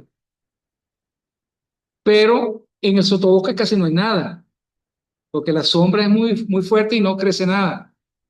En la sabana posiblemente tengamos menor riqueza específica vegetal, pero eso no significa que sea sencilla. Es impresionante la cantidad de plantas que tú ves cuando tú estás pisando y viendo como que estás buscando medio, ¿no? Les voy a contar una anécdota, típico de los llaneros, contar anécdotas. Yo estuve muestreando 2 años para mi tesis doctoral en una sabana, que hice el ciclo del nitrógeno y el carbono en la sabana.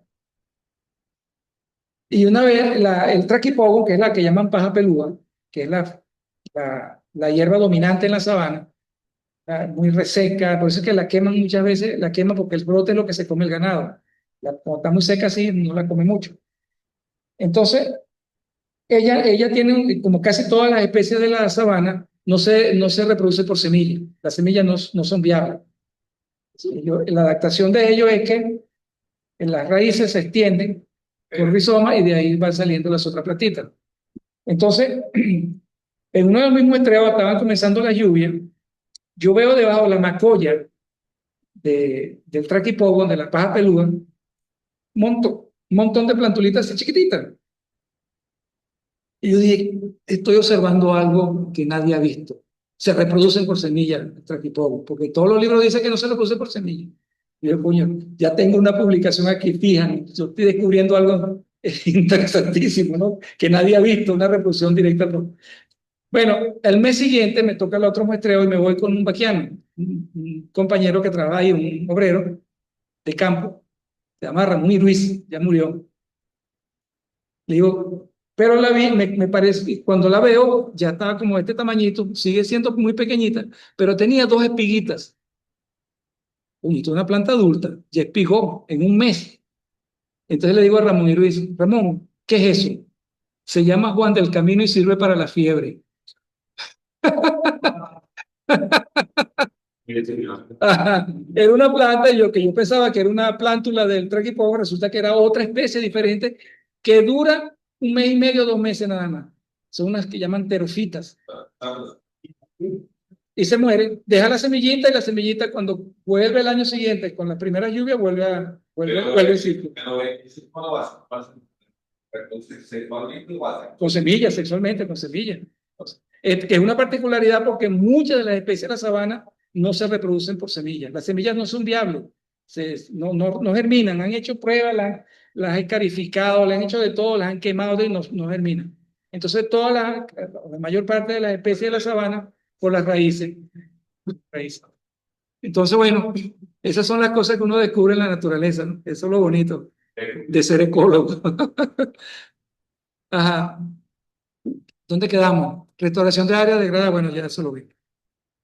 Bueno, y aquí está como una especie de resumen, ¿no? De lo que llaman cogestión efectiva, para hacer la cogestión de los bosques, ¿no? Está la gestión forestal sostenible, que se relaciona con las instituciones gubernamentales para generar las políticas y regulaciones. No se ve bien, ¿verdad? Ajá. Luego está las comunidades locales con las instituciones gubernamentales, la colaboración institucional, que es lo que está abajo. Luego está la gestión forestal sostenible. Con las comunidades locales dan las prácticas comunitarias sostenibles. Y todo eso junto es lo que se llama la cogestión efectiva. Eso yo lo voy a dejar tanto la presentación como un texto. ¿Ok? De las dos. Lo que pasa es que tengo que hacer unas revisiones antes de mandárselo, para que no piense que soy así tan bruto. Ajá. Bueno, y hay unos ejemplos exitosos de manejo forestal sustentable. En la Reserva Forestal Limataque hay un co-manejo con comunidades indígenas. Eso empezó este año, por cierto, en junio de este año. Esto está promovido por la FAO y algunas otras organizaciones internacionales y el Ministerio del Ambiente. Las plantaciones de pino caribe de Uberito, que ya tienen muchos años, son del 60, 70. ¿Tienen ya cuántos años? 40, como 60 años. Como 60 años. Que de cierta manera ha sido exitoso. Lo que no ha sido exitoso es el manejo. Sí, yo estuve ahí ¿hace cuántos años? Hace como 10 años. se estaban reactivando unas plantas procesadoras de madera, varias. Había una chilena que creo que ya se fue, se vendió, y había una nacional y creo que había otra ahí. Y fuimos a los viveros gigantescos de millones de plantas de pino, para hacer sembrar. Siembran con máquinas. Va una máquina abriendo el surco y van unos operadores, personas, poniendo el pinito en cada huequito. Se siembran montones de hectáreas por día. Pero el manejo fue muy mal. Chávez se dio cuenta de eso una vez que sobrevoló, preguntó por eso, vio pinos caídos, y era eso, que el pino simplemente no estaba siendo utilizado. No estaba siendo utilizado. Ajá. Internacionalmente hay unos bosques, en Centroamérica tienen muy buenas experiencias con eso, sobre todo porque recuerden que allá en Centroamérica las comunidades indígenas son muy numerosas. Entonces el manejo comunitario en bosques de Guatemala es una interesante iniciativa. Los indígenas asumen el manejo de su bosque como una forma también de generar ingresos para su propia comunidad. O sea, no es que yo cuido el bosque y me quedo ahí contemplando, no, ¿y de qué voy a vivir? ¿De qué voy a vivir? Entonces, esa gente ha estado trabajando y hay unas propuestas bien interesantes ahí. Eso está en la literatura, creo que se las puse por aquí, para que ustedes puedan revisar eso, ¿no? Porque hay que ver buenos ejemplos para aplicar esos buenos ejemplos en las condiciones de nosotros. Como decía un profesor de nosotros de fotografía, la única forma de aprender a hacer buena fotografía es viendo buena fotografía. Lo demás son algunos detalles Yo técnicos. sé que se manejo, lo que estoy casado con la educación de calidad continua. Y la palabra que es importante es el seguimiento y control. Correcto, monitoreo. Sí, obviamente que los indígenas tienen sus saberes ancestrales, pero obviamente hay algunas otras cosas que se pueden aportar. Ese intercambio entre saberes y conocimiento, vamos a llamarlo consolidado, conocimiento científico en los parámetros que nosotros tenemos, es muy rico para ambas partes, es muy rico para ambas partes. Entonces, obviamente que ahí tiene que haber un proceso educativo, un proceso de concienciación, y que además ellos sientan que van a sacar beneficio de eso. Bueno, ¿qué vamos a ver hacia el futuro? La importancia ecosocialista. Fíjense, en la última reunión hablábamos de que muchas de las cosas del mal manejo del ambiente, de la naturaleza, la explotación de la naturaleza, forma parte del sistema capitalista. ¿Cuál es el sistema capitalista? Bueno, yo saco la plusvalía de todo, del hombre que trabaja para el capitalista o de la naturaleza. O sea, es maximizar los beneficios a costa de cualquier cosa, esos barros, ¿cuál es la broma? Esos polvos no han traído a estos barros. Este problema climático tiene mucho que ver con el sistema capitalista. Entonces, se habla ahora de ecosocialismo, que es una visión socialista del manejo del ambiente, de nuestra relación con el ambiente. El problema es que el hombre, nosotros como Homo sapiens, nos extrajimos de la naturaleza. Nosotros no somos como un venado, como un tigre que vive en la naturaleza bajo las leyes. Nosotros nos extraímos de las leyes de la naturaleza. Porque nuestro cerebro tan poderoso nos sacó. Nosotros utilizamos el cosa. Lo dice hasta la Biblia. Vamos a crecer multiplicados y dominar la tierra, ¿no? Dominar, no vivir con la tierra, dominar la tierra. Entonces, eso es lo que... Exactamente, eso, por ahí sigue la cosa. Yo no me acuerdo ya mucho. Yo leí la Biblia, pero no me acuerdo ya mucho. Bueno, el hecho es que nosotros tenemos ese problema de que aprovechamos todo y no nos damos cuenta que eso es finito. Ensuciamos el mar, no nos damos cuenta que eso es finito. Ayer estuve visitando, el domingo pasado estuvimos visitando la tumba de mi mamá ahí en el cementerio del Este y nos paramos a tomarnos una cocada ahí en un puente, un río que pasa ahí, que no sé cómo se llama. Eso es una cloaca. Y vimos una señora que agarró vino de no sé dónde, agarró una bolsa de basura y la tiró para el río. ¿Quién te dijo? Yo le pegué un grito. ¿Y quién te dijo que el río es el basurero? Y eso está lleno de caucho usado de talleres que andan por ahí, caucho, nevera, basura, de todo ahí en ese río. El río está, corre negro, pues ahí deben echar aceite de cambio de aceite. Entonces, ahora, ¿quién te dijo? La gente tiene la costumbre, van en la carretera y están tomándose una cerveza, pasan por un puente, lanzan para el río, porque es que el río es un basurero. Entonces, eso es, claro, entonces, eso es conciencia, conocimiento, educación. Lo mismo que dicen nuestros compañeros, que nosotros tenemos los suelos más maravillosos del mundo, que es falso, es una falta de educación ambiental, educación agrícola, educación técnica de las cosas, ¿no? No, tenemos un río igual, pero ese río, no, es un recurso natural, renovable. Hay mucha gente que dice, pero una gota de agua contamina mil, Uf, no. una gota de agua. A mí me pasó. Esa película encima del agua, y encima de eso no produce el ciclo del agua. Claro. Entonces, No, afecta todo, porque está lo que llama la cadena trófica. Entonces eso empieza con las bacterias, empieza luego en las aguas, el plancton, y luego con los pequeños moluscos, ¿cómo se llama esto? Los rotíferos, qué sé yo, los insectos más grandecitos, luego, eso es la cadena, sube los peces, y después al final nos comemos los pescados nosotros, todos llenos de quién sabe qué.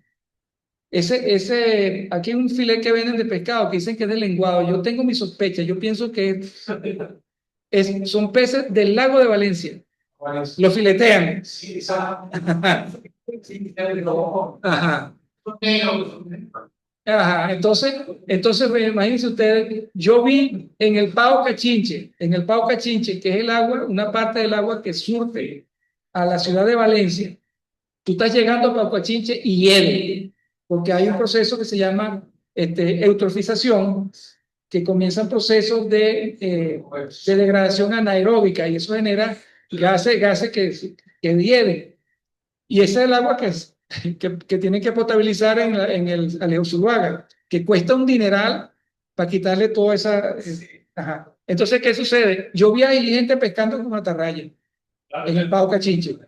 Ese pescado, bueno, para ellos, de todas maneras es un daño, se están haciendo ellos un daño. Yo no sé qué tiene ese pescado.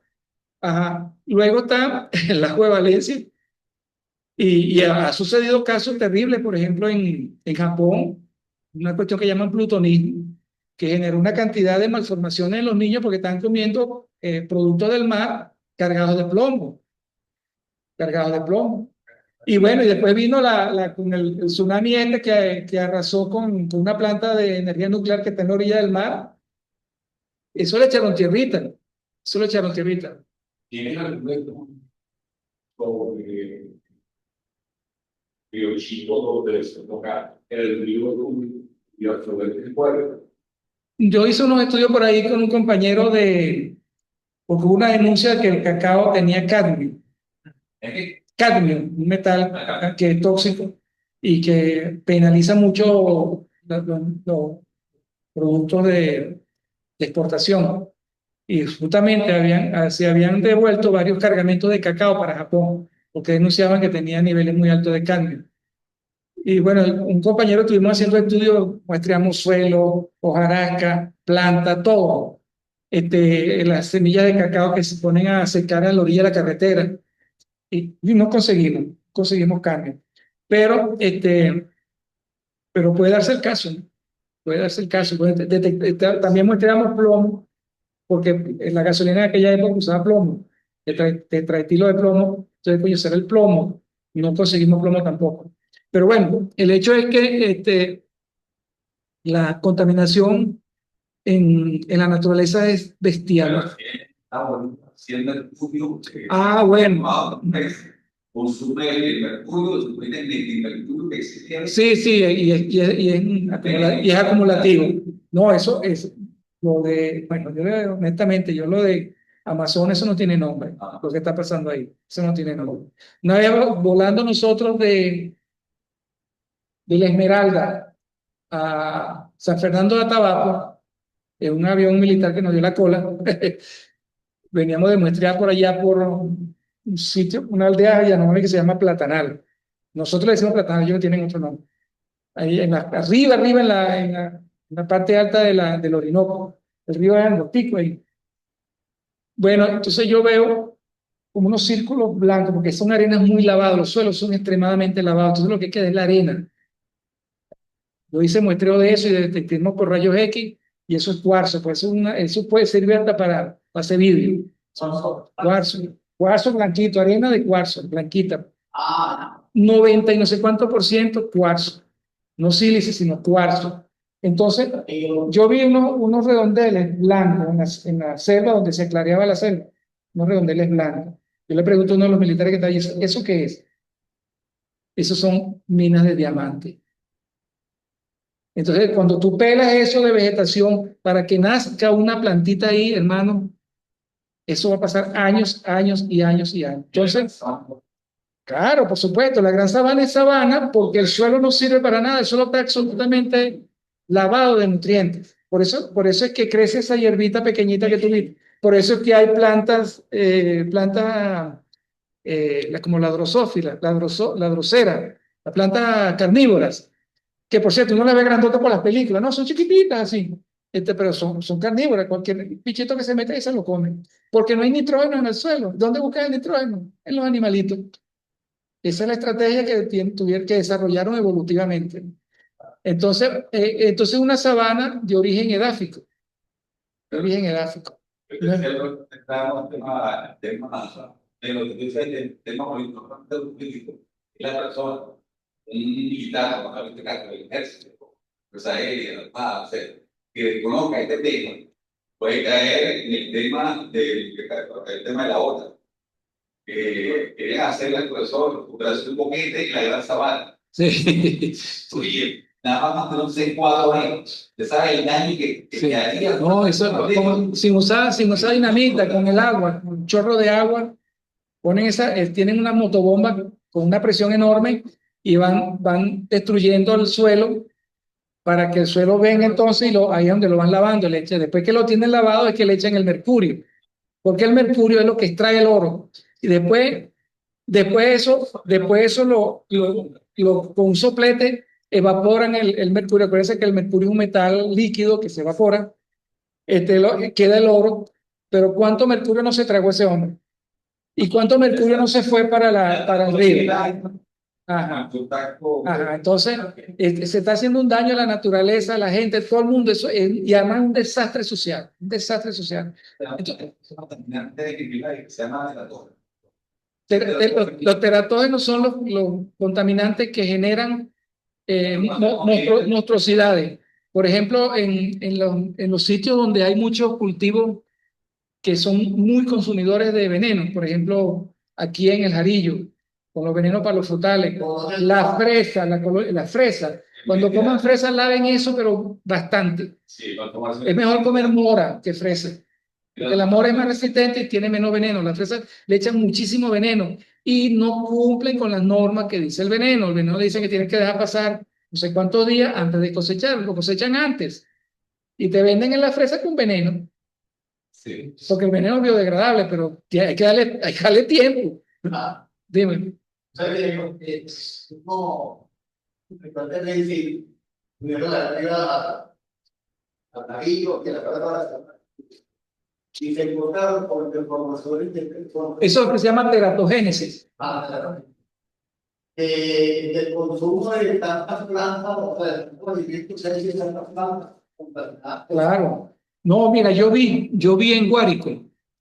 Tú sabes que en la zona de los arrozales, en Guárico, en Calabozo, el sur de Calabozo, hay muchos arroces, y entonces el arroz lo fumigan con avioneta. Sí, bueno, más rápido. Ya, listo, solo viaje. Y a ellos le cae mucha plaga pequeñita, hongo, pero también le caen ratones. Y entonces con el veneno, al ratón lo controlan las culebras y los búhos. Entonces, ¿qué pasa? Matan. Cuando echen así, las culebras se comen los ratones envenenados, se mueren las culebras que ya no controlan. Los búhos se comen a las culebras, también se las comen, y a los ratones también se envenenan, no hay búhos. Entonces los ratones crecen por la cuenta de ellos, porque esos bichos sí es verdad que aguantan todo, son muy tolerantes.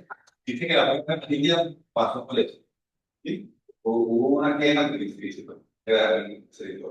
una quema grande en Guararito, y entonces que se quemaron los pueblos, entonces como las ratas, entonces cuando las ratas salieron y no había quien las controlara, cae la cadena trófica y sí, se descompensa todo. y el origen de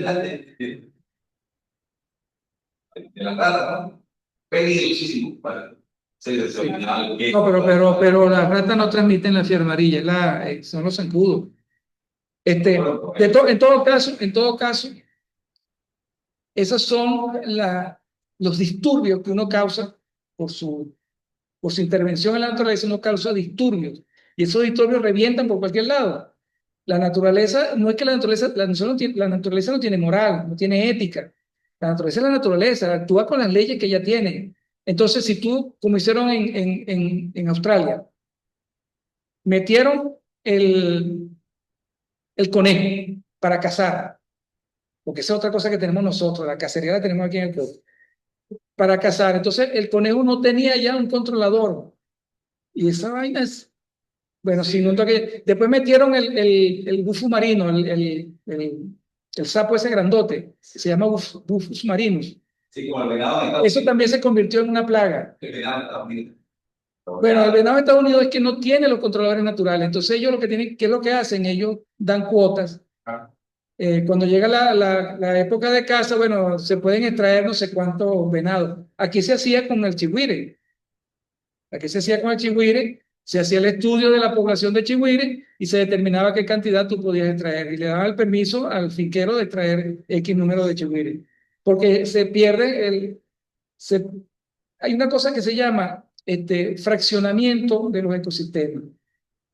Entonces, hay animales que pueden vivir en un cuadrito como este tamaño, pero un tigre o un zorro necesita muchísimo más espacio. Y si tú fracturas la continuidad de los ecosistemas, ese tránsito de ellos por toda el área de casa, por toda el área que ellos ocupan, se rompe. Entonces se mueren, o están muy cerca de la población y los matan. Entonces, ese fraccionamiento, el fraccionamiento, la fragmentación de los ecosistemas es un concepto muy importante a tomar en cuenta cuando tú, por ejemplo, vas a restaurar un bosque. Tú tienes que dejar, si son muy pequeños las zonas, tienes que dejar corredores entre diferentes bosques para que los animales puedan transitar entre un lado y el otro. Miren, yo finalmente les voy a dejar aquí una pregunta motivadora. Eso no se ve ahí, chiquito. Entonces, igual que la vez pasada que les di alguna, pero de todas maneras lo van a tener por escrito. Entonces, hay un primer eje, el eje estratégico, yo lo puse eje estratégico, preguntas motivadoras e impacto esperado. Porque se supone o se suponía que ustedes tenían que hacer alguna investigación. Yo les doy, por supuesto, de mi perspectiva. Yo soy ecólogo. Entonces, debería ser así. La conservación de la biodiversidad y de los ecosistemas. Entonces, ¿cuál es una pregunta motivadora? No la voy a leer toda. ¿Cuál es el impacto del manejo forestal sostenible en la conservación de la biodiversidad en diferentes tipos de bosques, por ejemplo? Entonces, ¿cuál es el impacto esperado? Mejorar la protección de especies y hábitat, preservar servicios ecosistémicos vitales para el equilibrio ambiental y humano. Por ejemplo, esa es una pregunta en ese eje. Otro eje sería la mitigación del cambio climático y carbono forestal, o más bien captura de carbono forestal. Esto lo van a tener ustedes por escrito. Ajá. Por ejemplo, ¿cómo contribuye el manejo forestal sostenible a la capacidad de captura de carbono en bosque venezolano? Es una pregunta muy fuñida porque implica cómo contribuye el manejo forestal sostenible a la capacidad de captura de carbono en bosque venezolano. Eso es una pregunta muy fuerte, muy larga, muy grande, porque incluso tú lo puedes, y eso hay que medirlo, por cierto. Cuando uno quiere los bonos de carbono, tú tienes que medir eso. Implica trabajo, eso es en equipos, trabajo de campo, hay que hacer algunas mediciones, hay que hacer estimaciones, por ejemplo, ¿cuánto crece el bosque? Hay forma de medirlo, ¿no? Pero ¿cuánto crece el bosque? Eso hay que echarle pichón. Entonces, el impacto esperado es mitigar el cambio climático mediante la conservación y manejo efectivo de su nivel forestal. Cuando a ti te dan un bono de carbono, te dicen, ¿cuánto vas a capturar en el año? ¿Cuántas toneladas de carbón vas a capturar en el año por hectárea? Te lo preguntan. tienes que estimarlo. Entonces, ahí es donde hay una especialización, una disciplina, ¿no?, que se llama productividad primaria. Es fuñida porque tiene mucho de matemáticas, mucho de fisiología, mucho de todo. Ajá. Por ejemplo, el otro es estratégico, gobernanza y participación comunitaria. Fomentar la inclusión, perdón, la pregunta es, ¿cuál es el rol de las comunidades locales en el manejo forestal y cómo influye su participación en conservación y restauración? Eso es un trabajo que se puede hacer más de gabinete, porque puede ser más teórico que práctico, ¿no? O que de ir a comunidades, etc. Ojalá se pudiera ir a las comunidades. Otro eje estratégico es manejo y restauración sostenible de bosques. Entonces la pregunta es, ¿qué prácticas silviculturales y de bajo impacto son más efectivas para el manejo sostenible de bosques y plantaciones? También se puede hacer de gabinete, explorando la literatura, a ver qué hay por ahí. Eso es mejorar la productividad forestal, respetando la biodiversidad y recursos naturales. Otro eje estratégico es políticas, marco legal y estrategias nacionales. ¿Qué políticas y marcos legales nacionales son efectivos para promover el manejo sostenible y conservación? Ahí se pudiera preguntar también, ¿hasta dónde se extiende la aplicación de ese marco jurídico? A la vista, por ejemplo, de algún ejemplo concreto que hay ahorita, Ticoporo, por ejemplo. ¿Cuáles son las regulaciones que establece su decreto? ¿Cuáles se están cumpliendo y cuáles no se están cumpliendo? Eso se puede hacer en gabinete. La otra, economía y sostenibilidad social. ¿Cuál es la contribución socioeconómica de las plantaciones y cómo mejorar su sostenibilidad ambiental? ¿Cuál es el impacto?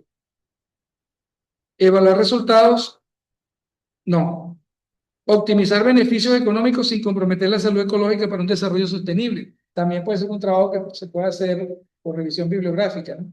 Pero viendo las cosas que están sucediendo en nuestro país, que están ahí señaladas por todos lados, que hay que verlas con cuidado. Por eso es que ustedes son doctores, ustedes tienen criterio para ver dos informaciones y saber cuál es la que se acerca más a la verdad, ¿no? Creo que es la última, el marco conceptual y ético del ecosocialismo. Entonces, ¿cómo puede el ecosocialismo articularse como marco para una gestión sostenible y equitativa de los ecosistemas forestales? ¿Cuál sería uno de los impactos esperados? Proponer un modelo integral que combine justicia social, equidad, conservación ambiental en la gestión forestal y territorial. De tal manera que hay montones de cosas que se pueden, sin que sean biólogos. Yo no sé si aquí hay biólogos o ingenieros agrónomos. ¿Hay biólogos? No hay biólogos. Estoy solitario yo aquí, entonces, pues. Y cada vez hay menos, por cierto. Somos una especie en vía de desaparición. No hay botánicos en el país. No hay botánicos, no quedan botánicos. Y yo les voy a dar una lista de referencias recomendadas para si alguien quiere abordar el tema, ¿no? Bueno, el tema se puede abordar desde el punto de vista social, desde el punto de vista económico, desde el punto de vista político, cultural, desde el punto de vista de la divergencia entre las leyes y la aplicación de las leyes, causas y consecuencias. Eso es un título para un trabajo. Exactamente. Bueno, hasta aquí llegué yo, compañero. Si hay preguntas. A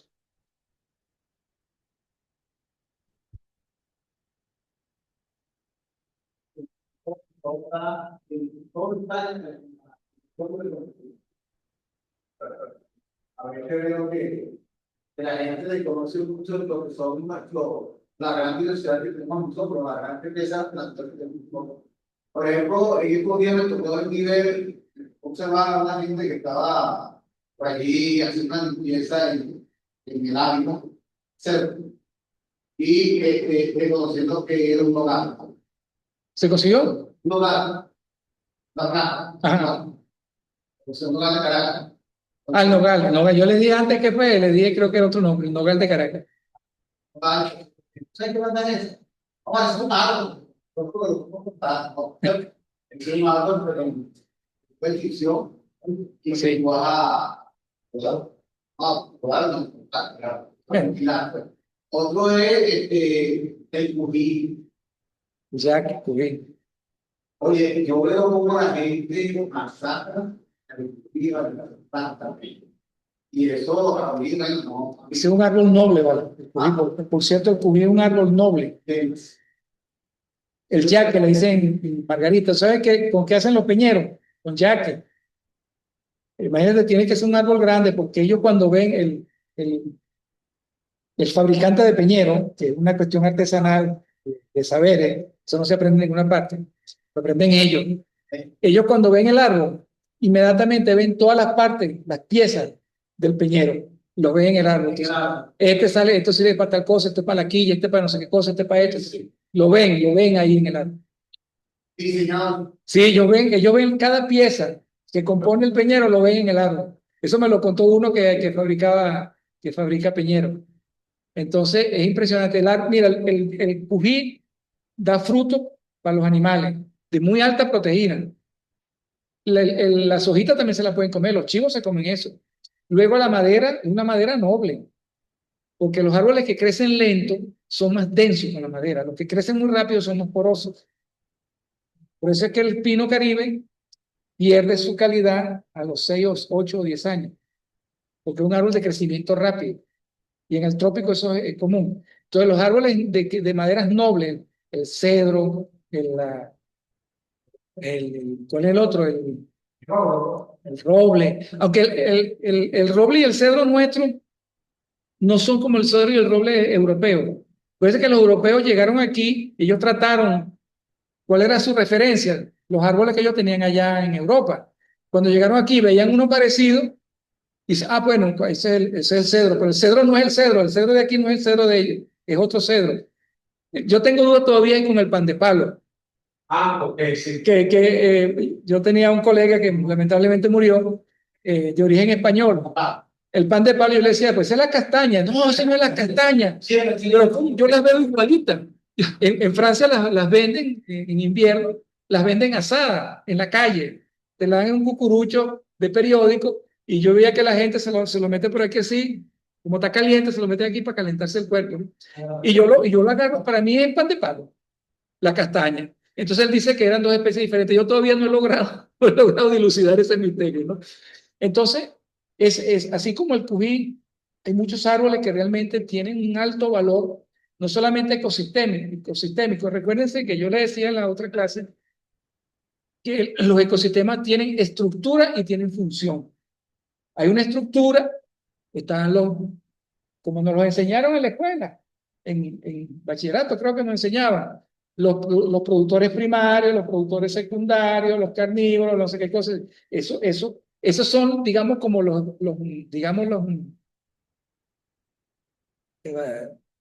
compartimentos, ¿verdad? Son como estancos, pero eso están comunicados entre ellos. Muy complejo la relación que existe entre ellos. Y eso que nosotros no nos dieron creo que sí nos decían los descomponedores, ¿no? Nos lo decían también en la escuela, los descomponedores, que están casi siempre en el suelo, pero están en todos lados, pero casi siempre en el suelo, donde su actividad es mucho mayor. Pero también las hojas a veces se empiezan a descomponer arriba en el árbol, cuando caen ya están media liquidadas.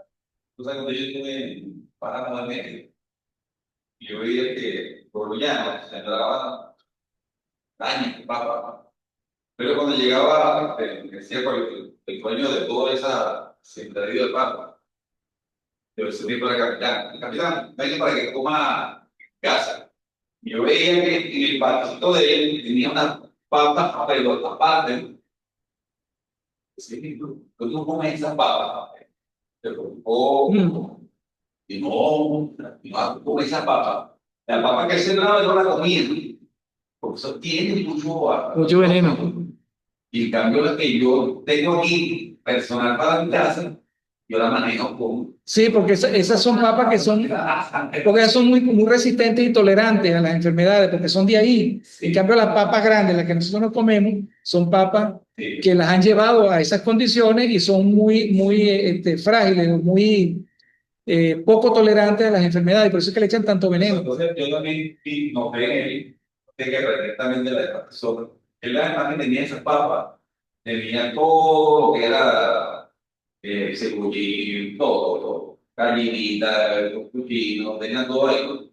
Entonces, eso para mí es lo sustentable. Es como una autogestión para autogestión. Pero ya lo sostenible, más que todo, es como cumplir una política pública, como la Agenda 2030 de los impuestos sostenibles, una sostenibilidad ecológica, social y económica, ya sea nacional e internacional. La gente siempre tiene ese nombre simplemente eso. ¿Cuántas personas tienen identificadas? Yo he visto un apartamento y ahí mismo tienen siempre un apartamento, tienen siempre de aquí y gente que tiene, no, en su casa no se van a meter, yo siempre la misma. Dame un permisito porque la gente de la que están conectados están preguntando. Ya pueden hacer preguntas, ¿no? Ya pueden hacer preguntas. Y me dice por aquí que hay un biólogo. Bueno, colega, ya somos dos entonces, Nicanor Alejandro Cifuentes. Entonces, estamos abiertos a las preguntas. Déjeme ver cómo manejo yo esta historia aquí. Sí, profe, ahí también tiene otra pregunta que le hace Jorge Márquez. Le dice que cómo enviará las láminas y las asignaciones. Oye, no te entendí nada, ¿vale? Lamentablemente. ¿Qué fue? ¿Alguien entendió? Jorge Márquez le pregunta que por dónde mandará las asignaciones y las láminas. Ah, sí, sí. No, yo le voy a mandar los dos textos de la conferencia, la de antier y la de hoy, y las láminas también las voy a mandar. Se las voy a mandar a la profesora Larisa, y ella se encargará de distribuirlas. De hecho, ya están aquí en esta computadora, creo, entonces, pero hay que hacer algunas correcciones y entonces van a estar a la disposición de ustedes. ¿Qué es lo que llaman asignación?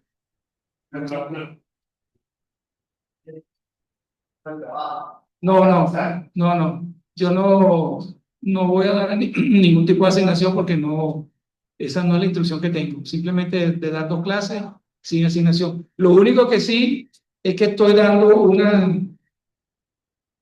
que se lo voy a dejar por escrito, que son eh, como preguntas motivadoras para emprender algún tipo de investigación, por lo menos ideas para que emprendan algún tipo de investigación en el postdoctorado, ¿no?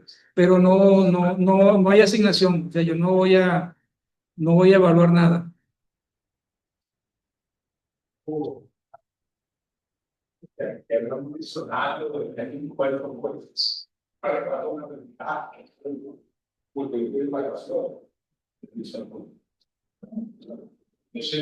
A Márquez Jorge, mucha gramínea de zona baja está invadiendo la falda del Parque Nacional Guaraí de Repano, ¿cierto?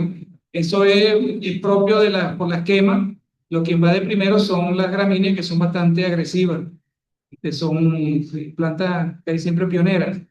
Y sobre todo el que llaman capín, le dicen capín melado, pero tiene su nombre científico, no lo recuerdo ahorita.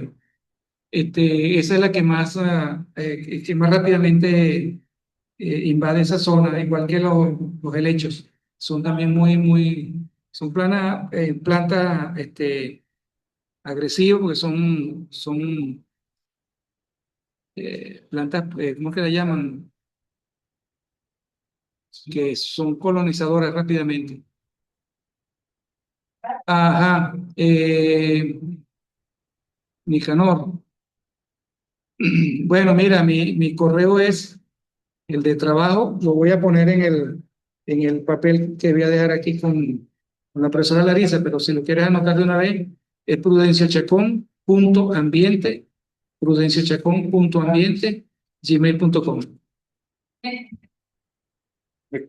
Ya va, déjame que estoy respondiendo algunas preguntas. Ajá, o Marque Jorge. Las personas que visitan el parque se llevan a la casa las flores, las plantas y en muchos casos las plantas mismas. Sí, eso está expresamente prohibido en los parques nacionales, traer plantas. Expresamente prohibido, pero bueno, ¿cómo hacemos? Tendría que tener un guardaparque cada quien que sube el Ávila. Es un problema de conciencia y de educación. Agárrame un momentico para ver si hay otra pregunta ahí.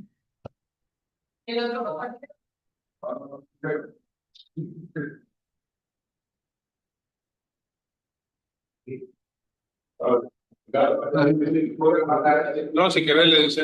Aquí mismo, a Zaida Rivero Sánchez, sí. El proyecto de Mini con la FAO es exactamente eso, ordenación forestal sustentable y conservación de bosque en la perspectiva ecosocial. Sí, efectivamente está con unas comunidades indígenas de la zona, eso es correcto. Eso tengo aquí la cita en el papel de trabajo para que lo confirmen, pero efectivamente Eso es correcto, como tú dices. Le compartimos la presentación por ahí, correcto. No, porque tengo que hacerle unas correcciones.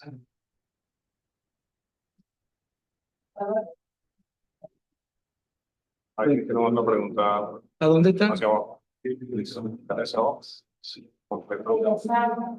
Y hacia abajo. Al final. Ahí. Ahora igual. Más hacia arriba ahora. No, ya. No está listo. Y la presentación, esta sí la puede pasar. Ajá, lo que no puede pasar es esto. No, eso Porque está eso, ahí. ajá, pasan las dos. ¿Tú la tienes las dos ahí? Creo que sí. Bueno, pasa de las dos, de una vez. Esto sí, pues tengo que acomodarlo primero las dos. Entonces, yo se las paso a Dígale que se le va a pasar la. hacer de equipo de tema cómodo.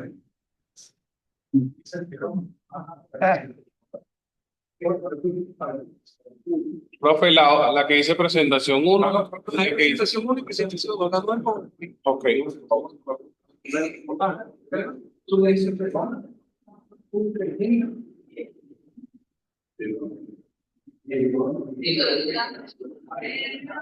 Se está enviando por el grupo la presentación del martes y la presentación del día de hoy.